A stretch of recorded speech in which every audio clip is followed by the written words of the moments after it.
Hi everyone, welcome back to my channel. For today's vlog, we'll be going on a historical adventure as we explore 10 shrines and landmarks officially recognized by the National Historical Commission of the Philippines. Get ready to learn, appreciate, and be inspired by our nation's rich history. Let's go. Our first stop is one of the most iconic and sacred historical sites in the country, the Emilio Aguinaldo Shrine, located in Cavite, Cavite. This is not just an ordinary house, this is the very place where Philippine independence was proclaimed on June 12, 1898. Imagine standing on the same balcony where General Emilio Aguinaldo waved the Philippine flag for the very first time, as our national anthem played publicly for the first time as well. The mansion itself is full of fascinating secrets. It was built in the 1840s and later expanded by Aguinaldo himself.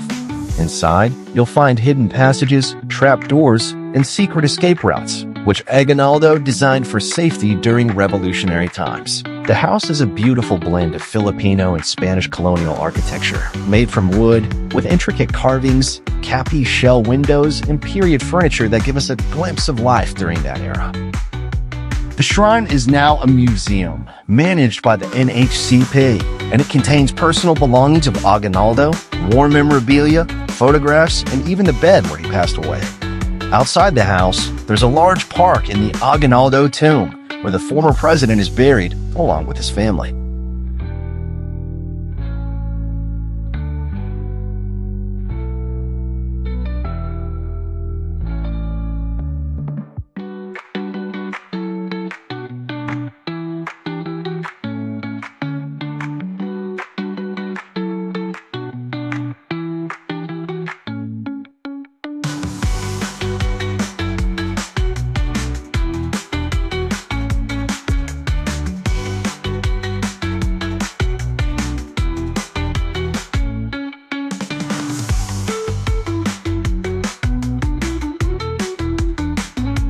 This site reminds us not only of a single man's legacy, but also of the brave spirit of a nation that longed for freedom.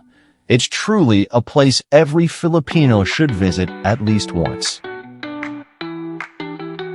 Next, we travel to the heritage town of Taal, Batangas, where we find the Marcela Agoncillo Historical Landmark, the ancestral home of Doña Marcela Merino de Agoncillo, one of the most revered women in Philippine history.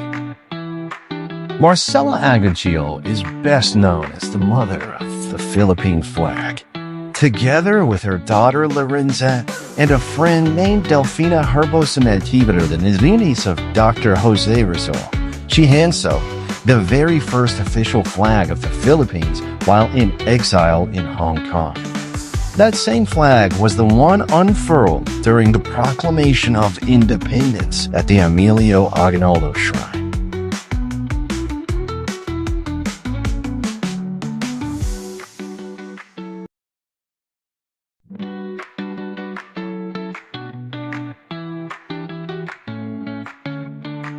The house itself is a beautiful example of Spanish colonial architecture, built in the late 1700s, made of stone and wood, and featuring large cappy shell windows, intricate woodwork, and wide halls that show the elegance of the era. Inside, it has been turned into a museum filled with antique furniture, religious icons, and clothing from the late 19th century. Most importantly, it features exhibits about Marcela Agoncillo's life, her contribution to the revolution, and the legacy of the flag she helped create. This landmark is not just about history. It's a celebration of Filipino strength, patriotism, and artistry. Visiting this site lets us appreciate how even in times of exile and uncertainty, women like Marcela found ways to contribute meaningfully to the birth of our nation.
Now we head to Binacayan in Kawit, Cavite, where we find the Baldomero Aguinaldo Historical Landmark, the ancestral home of General Baldomero Aguinaldo, a key figure in the Philippine Revolution and a cousin of President Emilio Aguinaldo. Baldomero wasn't just any relative. He played an essential role as a revolutionary general, statesman, and intellectual. He served as the Secretary of War and Public Works in the first revolutionary government and later became the president of the Asociación de los Veteranos de la Revolución, an organization of former revolutionaries who helped support the veterans of the War for Independence.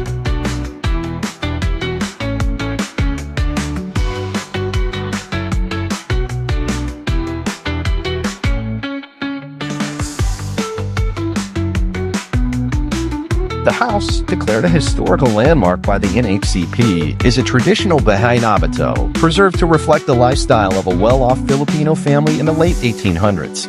It features sturdy stone on the ground floor and hardwood materials on the upper floor. Inside, visitors can find furnishings from the 19th century, old family photos, and personal memorabilia of General Baldomero. This landmark offers a more intimate, personal perspective of the revolution, not through battles, but through leadership, planning, and post-war contributions. It reminds us that the fight for independence wasn't just won on the battlefield, but also through the efforts of leaders who helped shape the foundations of our nation.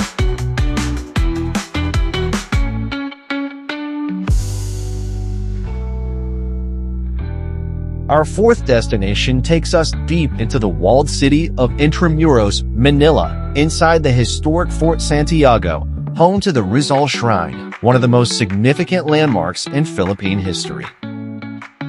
This shrine is dedicated to Dr. Jose Rizal, our national hero, and it occupies the very building where he was imprisoned before his execution on December 30th, 1896. Walking through the grounds of Fort Santiago, you'll literally follow in Rizal's final footsteps. Bronze footprints are embedded in the pathway, leading to the location of his former prison cell. Inside the shrine, you'll find an impressive collection of Rizal's personal belongings, including his books, letters, artworks, medical instruments, and even clothing. One of the most emotional highlights is the original manuscript of Mi Ultimo Adios, the poem he secretly wrote the night before his death, hidden inside an alcohol stove. The museum also displays interactive exhibits, dioramas, and multimedia presentations that tell the story of Rizal's life, from his childhood in Calamba to his travels, writings, and eventual martyrdom. The prison cell is preserved to show the solemn and powerful moment of his final days.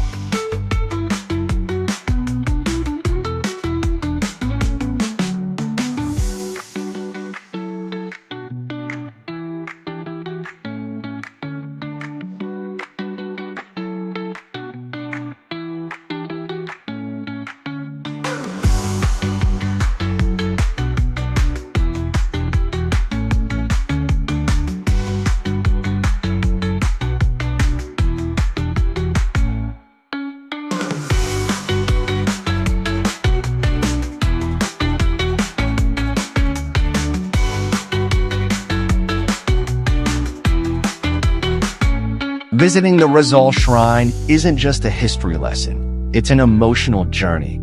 It shows us the incredible sacrifice of a man who used his intellect, pen, and patriotism to fight for justice, awakening the Filipino spirit during a time of oppression.